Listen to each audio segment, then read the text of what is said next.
Hi, everybody. Hello. Welcome back to Caffeine and Confessions.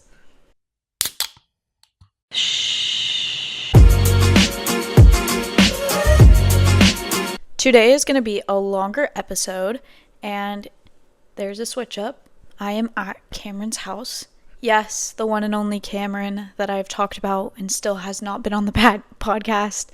She will be on soon, guys. I promise she will. But here we are. New setting, which is kind of nice. I low-key like having this couch and stuff and having no one here. It's low-key nice. But anyways, where am I? Basically, story time. I woke up the other night. This was like a week ago. To the most wretched smell I have ever smelled. Like dog doo-doo, egg, sulfur, cook them up, flip them, fry them, disgusting diarrhea. And it was my dog. It was my dog, and she had slept right next to my face, which is not what she normally does. She usually is by my feet, and she had farted, and her fart was so freaking bad that I woke up from my deep slumber to smell that shit. And then I was like, Cherry, my dog's name is Cherry. I was like, Cherry, was that you? And her stomach was like, I was like, yes, that was her, most definitely. This is, okay, I don't know if I did say this. This is going to be long. I haven't recorded in so long, guys, so bear with me. I feel like I'm not going to be able to get my thoughts out, and my brain's going to hurt today because I'm not used to doing this. Like, I mean, I am, but, like, I haven't done it in a minute. Today's going to be a longer episode, like I talked about. One thing that I noticed last week was that people don't really have their own opinions. And it's become more and more, like, normalized, I would say, with just calling it following the trends, right? But it gets to a point where I notice in a lot of people that it's not just following the trend anymore. You don't have your own opinion. You're just doing what everyone else does constantly. And I see it in lots of people that I'm actually close with. I'm like, why can't you just, like, why don't you just know what you like? Like, why do you have to think about if it's, like, the right one? There's, like, no right way, right? It's whatever you feel is right. Like, it's whatever you like. But I think, like, TikTok and all these other, like, platforms have made it so, like, they actually don't have their own opinion anymore. And so when I was, like, thinking about subscribers and, like, people having a lot of followers, it's like most of these people that go viral are only, like, going viral because the people that are following them are doing it because they're seeing other people follow these people. I feel like it's less about what they're actually posting and more of what's relevant and what everyone likes right now, you know? So when I see all these TikTok accounts that, like, or TikTok or YouTube, even the people don't love the videos, it's like they'll still follow because everyone else is following them and they're just, like, trying to be trending, right? Just people have a hard time having their own opinions. But yeah, so those are just a couple things to start out the video that happened to me recently. But I wanted to share something that I was debating on talking about because it was so long ago for me, and I just really think it's not really a topic, like, I care to share. Like, it's not interesting to me because, so let me just tell you what it is. I grew up Mormon, and I actually wanted to talk about how the church works and the religion. And I left about 7 years ago, I want to say. And I actually had a friend that told me that this would be interesting to hear about, which I just didn't think it was. Like, I didn't think anyone would want to hear this but then I realized, like, oh, a lot of ex-Mormons would probably love to hear what I thought about it and stuff, but I don't know. Maybe it's boring for you guys just like it's boring for me, but it's just normal for me, right? Like, I grew up and it was normal. So I still see these things as just like, yeah, this is what we did. But, like, at the same time, I also see them as, like, that was insane, like, for a church to make you do that, right? So it's like half and half. But anyways, the Mormon freaking housewives or whatever that are on Hulu or something. That freaking TV show that came out is such a false representation of the church entirely. That is not even close. I'm sorry. It's not. It's not. Those are like the ladies in this that are Mormon are like ex. Like that's what happens in only Utah if you're an ex-Mormon. You will never see that around the entire world. It's so small-minded, that freaking show. It's like this is just Utah, and this is just these ladies that are like ex-Mormons that act like this. No ladies that are in the Mormon church act like this unless you're in Utah and you're an ex-Mormon. So it's bizarre. It's just bizarre to me. Watching that is just like, it's just like the stereotypical lady in Utah. It's not even like you have to be ex-Mormon. It's literally like the Utah ladies. Because I know I've lived in Utah for a long time. So anyways, so a couple of things that I think a lot of people don't know about in the religion are we're separated into two groups when you're a teenager, young women's and young men's. And you have to turn 13. Before this, you're all in primary together. It's called primary. And it's like all the kids are together in this one class during church hours. But then once you turn 13, I think it's 12 or 13, you go into young women's and the boys go into young men's. And you meet up once a week for these like group get-togethers. And sometimes you'll do them with the young men's, but mostly it's just the girls and just the guys. And then you also have things like girls camp, where it's like a trip based around just like, whether it be, it's a trip like camping most of the time. Sometimes it's glamping, and it's just like it's supposed to be like a spiritual like exertion. Excuse my vocabulary, but you're supposed to like bear your testimony and talk about like how you feel the Lord's presence and read the scripture, read the Book of Mormon, read the Bible. And if people don't know what the Book of Mormon is, it's like this church's or this organization's Bible, right? It's like an add to the Bible. So it's mostly Book of Mormon that you're reading when you're on these trips, and they try and make them like super spiritual and like have these activities while you're out there camping. And like, honestly, it was fun. It was okay. I don't know. It was like fun because you're hanging out with your friends camping, right? But the other stuff was just like, okay, like whatever. And you're so young. Like I was 13 when I had gone. Let's see. Was I 13? Yeah. Yeah. And I just didn't really care for all that stuff because I wasn't old enough to understand. So they start really young teaching you these things, and you're taught like in primary school even. You're singing songs about these things, about the Book of Mormon and stuff. But also church was 3 hours long. You had sacrament, young women's or primaries or young men's or whatever, and then you had class with a teacher with boys and girls. They cut it down, and I'm assuming they cut it down because people stopped going for the full 3 hours, and I bet people were leaving because they were like, I don't want to go to church and I feel like shunned if I don't go for the full 3 hours. That's my suspicion, is like people were like, I feel bad if I leave early, but I don't want to go all day because it's every Sunday you go for 3 hours. So I'm pretty sure that's why they cut it down, but now it's just sacrament and then young men's. And then I was going to talk about sacrament. Sacrament is like you have the bishop, which is like the head of the ward. You call them wards. It's everyone that comes to the church that you are at that Sunday. There are multiple different churches and multiple different wards on different times, right? And you'll have the bishops, you'll have the they'll choose people each week to give a testimony or choose like a talk. It's called a talk, and you talk about they usually give you a topic for it.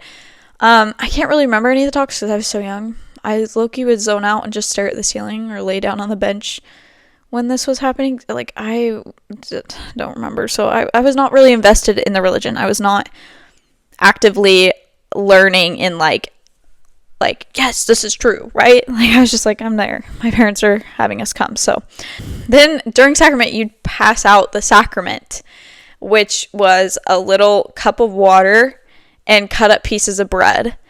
And the water was the blood and the bread was the flesh. And you're supposed to, like, think about this while you're drinking and eating it. And so freaking weird.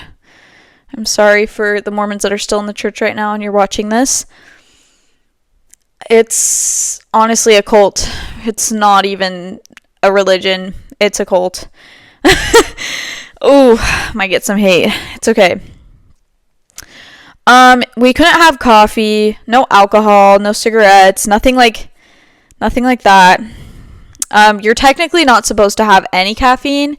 It's not even really just coffee.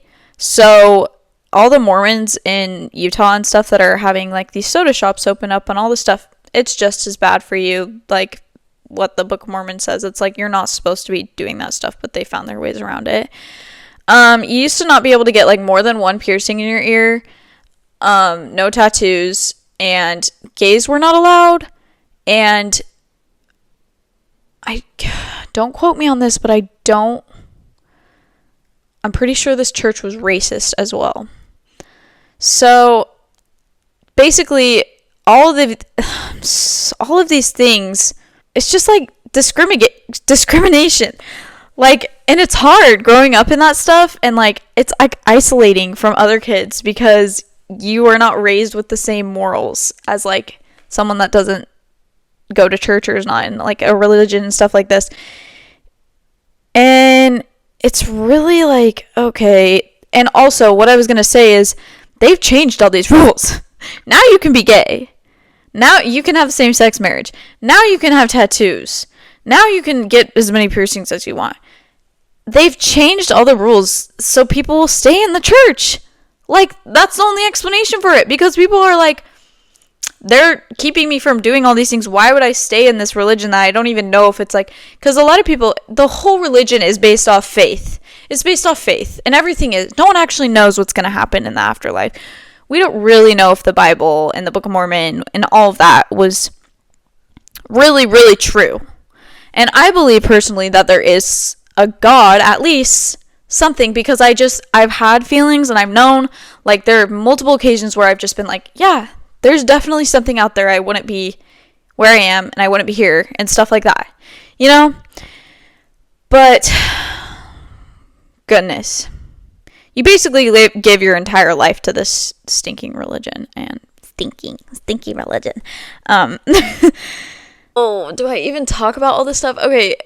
Also, I feel like I don't want to go. There's so much that I literally cannot put in this entire video. Like, it'd be impossible to explain the entire religion to you. But one last thing. There are missionaries. Missionaries go on a mission for 2 years if you're a guy and a year and a half or a year if you're a girl. Girls are not required. Men are looked down upon if you do not go on a mission. It's like, what are you doing? And they can send you anywhere. They can send you... My dad went to Brazil, so he had to speak Portuguese. People are called on Spanish-speaking missions on just literally anywhere in the entire world they can send you. And you basically have to report to the leader, I can't remember the name of it, every week on how many houses you knocked on, how many, like, it's literally so salesy. It's like, if you're doing this, might as well get into sales, because if you can do sales, you can do this. But yeah, that's the last thing. And then you basically used to not have any contact with anyone outside of wherever you were. Like, you could not contact your parents, no one. Now they let you get on your phone because obviously they don't want people leaving. No one's going to go on a mission if they can't talk to their friends and family, like, and keep connections, right? Because they don't want to come back and have nothing. And also it just kind of ruins, like, your whole, like, trek of life. Like, you have this interruption after you graduate high school where it's like, okay, now I'm going to, like, go out and deserted wherever and be out there alone for 2 years and not talk to anyone, not make any connections, and then come back. And then I'm going to go to school. I'm going to have to find a job after this. Am I even going to want to go to college? I took a 2-year gap off. So I wanted to tell our story about when we left, though, because I actually remember it quite well. My dad you're supposed to tell the bishop, because we're taking our names out of the church. When you get baptized, okay, that's another thing. When you're 8 years old, you get baptized in this church, and your name goes into the records. My dad wanted to take our names out. He asked every single one of us, do you guys still want your names in this church? We found out everything was basically untrue. It was all a lie. The church had been lying to my dad for the whole freaking 30 many years he'd been in it. And we were all like, yeah, we don't care. We don't like going to church. We never did. So we'll take our names out.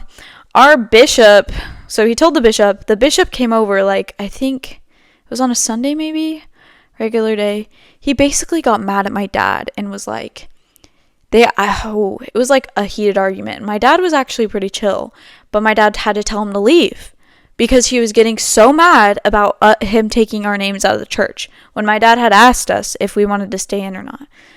And the bishop was basically yelling at my dad, and my dad was like, you gotta leave now. Like, we made the decision. There's no convincing us to, like, stay. This is what's happening.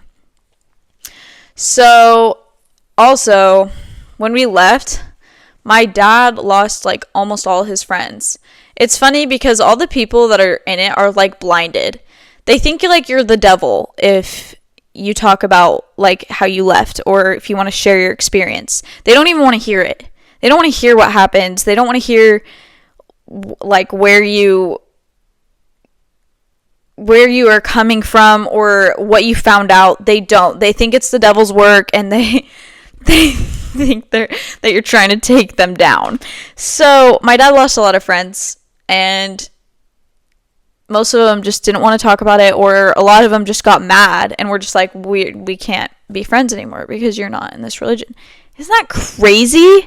And I think a lot of kids deal with that. Like, in Utah, growing up not Mormon, they're either converted and their friends take them to church, or they're like, I can't be friends with you. My mommy and daddy won't let me, right?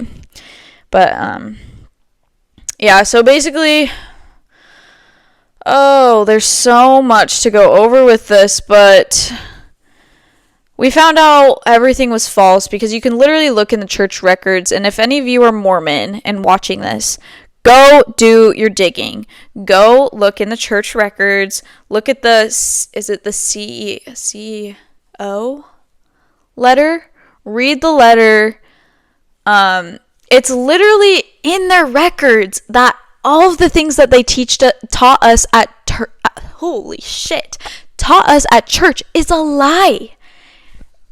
Oh my gosh.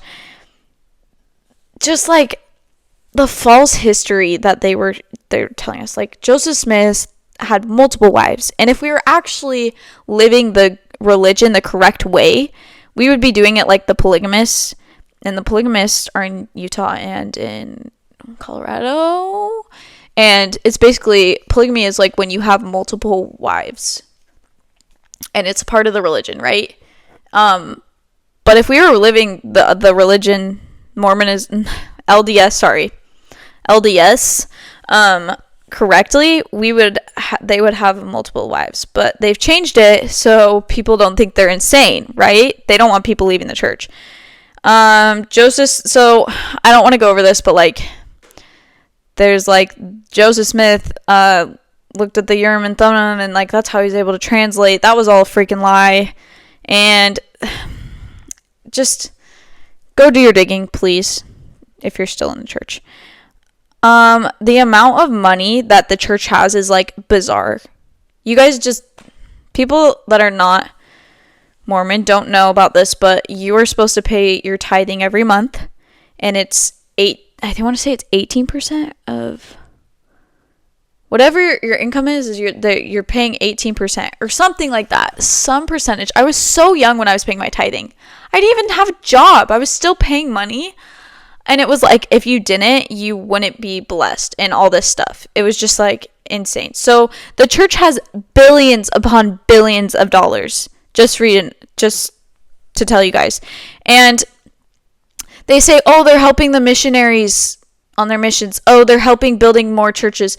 No, they're not building enough whatevers to be like, for it to like cost that amount. and they're still making money everywhere. It's just a money pit, a money suck. That's all freaking organized religion is. I mean, I went to this other church, and this was another experience I had. I was babysitting while I was going to the church, but they have the kids hold these baskets so people put their money in it. They use the kids to go around and get the money. It felt so weird to me. I was like, why are we using the 2 and 3-year-olds holding their basket out asking for money? If you guys don't see how messed up that is, I don't know. So that's kind of, I know this is going to be a long video, sorry, but that's kind of the experience of being Mormon and LDS and what's going on in that religion and how so many people are joining, so many. Everyone has their own spiritual journey with their relationship with God and stuff. You don't need to be in an organized religion to have that. And that's what Mormonism is. It's basically like you have to live this way or you won't get to the afterlife. You won't have the terrestrial, celestial, like you won't meet the kingdoms in the afterlife, whatever. When you say it out loud, it sounds so bizarre. Like, I actually, like, it's nuts. It's nuts. People are going to hate me from my hometown for this. It's okay. Okay, I'm going to sneeze.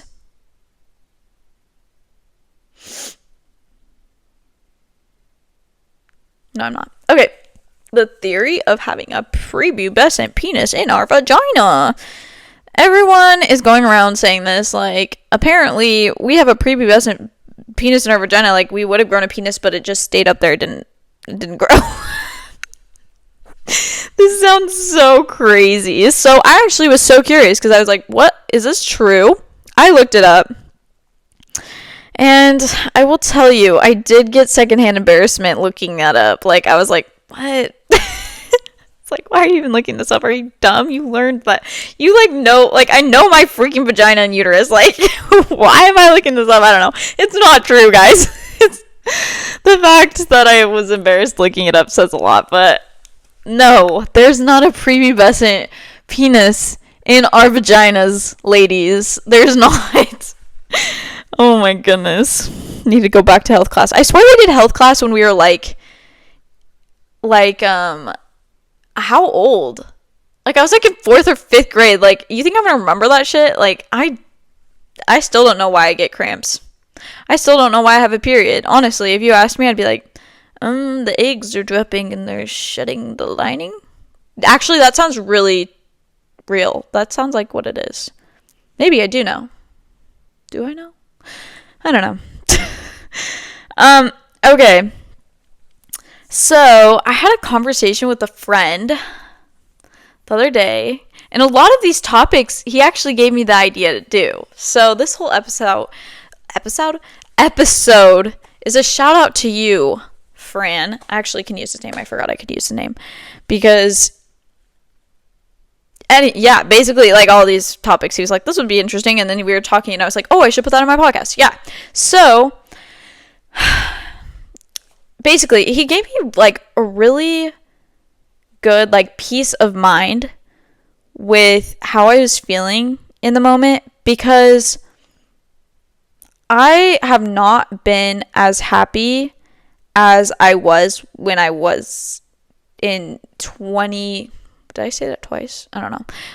As happy as I was in 2020, basically. And that was, like, 5 years ago. And I've been, like, it hurts, like, almost like, I think about this monthly, probably, how I'm just trying to get back to this, like, peak level of happiness that I felt in 2020, like, those were my best years, and I'm just, like, constantly scared that I'm never going to be that happy again. And when I was talking to him, we hung out a lot in 2020. Me and this friend group were just together all the time, every day, like, wake up, we're going to the lake, we're swimming, we're doing stuff all day, then going home, doing the same thing the next day. And he basically told me that he felt the same way, and I was like, oh my gosh, hallelujah.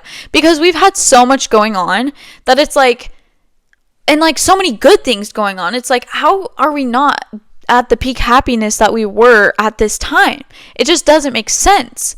Why can't we feel that same way that we did in that era as we do now? Like, I have had 2 boyfriends, and neither of the boyfriends I felt like that happy. Like, and it doesn't have to do with anything else like that you're doing. I've gone on so many trips. I've been to Europe, Colorado,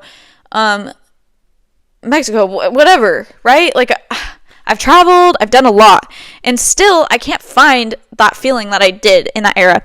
And he basically said that he felt the same, and this is what he said it was because it's because of all the responsibilities we have now, and for like the rest of our lives. Yes, that is totally why. Because you'll never catch a break. You won't. Even when you have some time off, you have a couple weeks, you're still constantly thinking about, oh, I have to get back to work. Oh, I have to do this. There's no like period of time where it's full bliss. When in 2020, I was 15. I didn't have a job. I didn't drive. It was quarantine. I didn't have school. I had no responsibilities. The responsibilities will weigh down on you for the rest of your life. No, this can't be true. It can't be true. And he basically told me we're just gonna have to kind of live with it and get used to it. And he was like, it's gonna get easier. You'll find things in your life that just makes it easier. And I was like, this realization actually was like, ah. But it did feel good to have like other people relate to me like that. Like, I was like, why is it, I feel like this is just me. Why am I stuck in the past? I don't want to be stuck in the past. I didn't peak when I was 15. Please, like, it's just, oh, it's the responsibilities, guys. And these are the responsibilities that come with growing old. You have work. You have financial responsibility. You are working towards financial freedom all the time. You have school, if you're in school. And then you start worrying about external things all the time. So, no, I probably won't ever get back to that peak happiness that I was 5 years ago. And it's sad to admit that, right? But now I know that is why, and I figured it out. Because I was so lost. I was like, why? I'm doing everything. Sometimes I would literally, like, in a day, I'd be like, okay, what did I do during that era? I'm going to start doing the same things. I'm going to try and find myself again. Like, did I lose myself? Am I not the same person? No, you didn't. It's just you have these things weighing on you constantly. It's another thing, though, is, like, ever since I turned, like, 17, I, like, haven't wanted to get old. Like, I've been, like, scared of getting old. Like, I don't want to have my 20th birthday in March. It's so close. I don't want my teen years to be over. And I've been saying this because, like, I think this is the reason why I haven't been wanting to, like, grow up, is because, like, those were my teenage years, right? Like, I didn't do much with them. Like, I'm saying like way too much. I didn't do enough. I wasn't happy enough all those years. These are supposed to be like some of the best years of your life, and I'm still stuck on when I was 15, you know? Despite everything good that's happened these last 5 years, it doesn't matter. It's just like, I'm scared I'm never going to feel that peak happiness again, so I'm like, no, like, stop the time I don't want to get older. Please, like, don't, like, I'm going to become a grandma, and I'm going to be talking about, like, when I was 15 and I hung out with my guy group of friends and we did everything, and, like, it was just, like, carefree living, but the rest of my life sucked. Like, the rest of my life didn't suck, though, but it's like, you know, oh my goodness. It's just scary, and I feel like everyone goes through this. I just am having these thoughts so young that it scares me. Because most people start thinking like this when they're like 30s, you know? It's like, oh my gosh, my teens and my 20s are over. Now I'm in my 30s. Now I'm like, oh, like, I'm getting old, you know? But I'm not even 20 yet. And I'm like sad that my teenage years are over. Hopefully other people relate. Because it really does, like, it haunts me every day. It really does. I don't know. And I'm constantly trying to fix stuff like in my life to make me happier. I'm always like, okay, like I'm never one to sit in it. I'm just like, okay, we're going to figure out what's wrong and we're going to do stuff differently every single day until I find it again. And it's been so long. So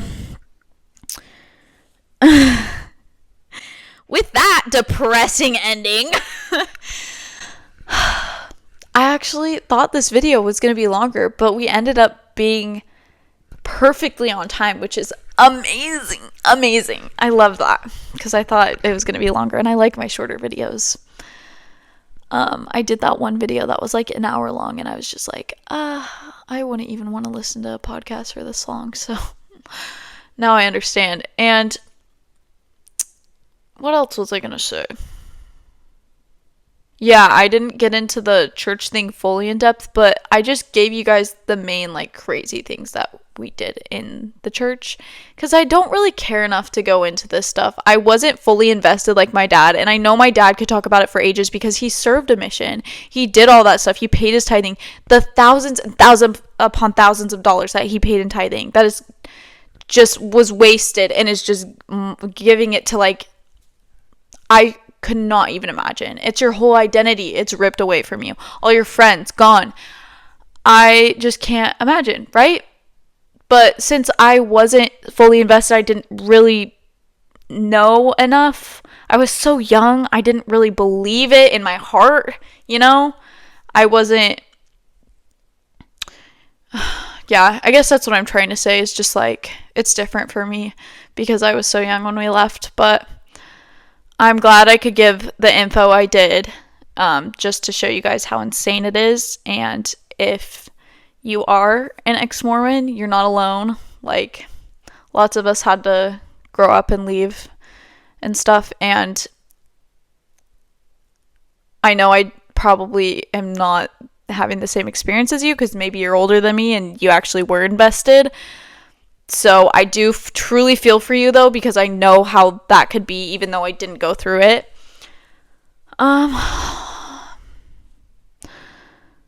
Anyways, I'm gonna end it here. Well,